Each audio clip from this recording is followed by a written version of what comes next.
VBS bank heist trial faces another setback amid strategic delays by Satori News. The ongoing saga of the Venda Building Society VBS mutual bank looting case encountered another judicial roadblock as the pretrial set for the Gauteng High Court in Pretoria was postponed yet again, this time to resume in August. The case, which has gripped the nation with its scandalously high figures and prominent personalities involved, has been marked by delays and legal maneuverings. On the pretrial date, all 13 suspects associated with the plundering of the bank's coffers were present. They faced significant allegations of fraud, corruption, and theft, which have held the public's attention. The National Prosecuting Authority, NPA, expressed readiness to engage in the trial, eager to bring the accused to account. However, they were met with a stumbling block as the defense teams called for a delay, justifying their plea with the need to assimilate recent revelations from Tshifhiwa Matodzi, VBS's former chairperson. Matodzi, who earlier this month submitted a guilty plea to charges that include fraud and money laundering, was sentenced to a notable 15 years in prison.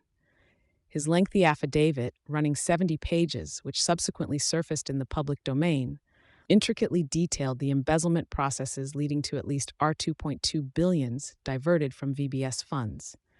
This disclosure appears to have shifted the dynamics of the pretrial consultations, as defense counsel argued for additional time to examine the revelations within Matodzi's affidavit, which they marked as new information.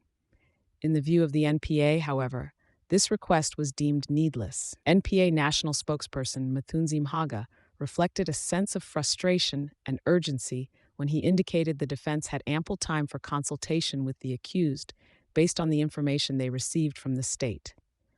Complicating the situation further, 2 applications for a temporary stay of prosecution were submitted by former ANC Limpopo treasurer Danny Msiza and businessman Kabelo Matsepe. The pair are currently waiting on a decision from the Supreme Court of Appeal after their previous attempt to quash the allegations was dismissed by the High Court. The NPA's stance on these developments is clear, as MAGA confirmed their intent to oppose both the stay of prosecution and any efforts to separate the trials of Msiza and Matsepe from the other defendants. MAGA elucidated this strategy as an unnecessary duplication, involving witnesses rehashing their testimonies and thus draining their resources. In a tactical move to hasten the wheels of justice, the judge has mandated both parties to prepare and submit responsive affidavits. With this direction, the stage is set for the next courtroom confrontation scheduled for 14th August, with the expectation that the pretrial will finally proceed.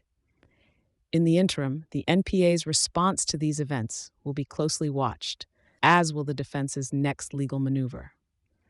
South Africans await with a mix of frustration and anticipation for justice to unfold in what has become a litmus test for the country's fight against financial crimes. Thank you for choosing Satori News.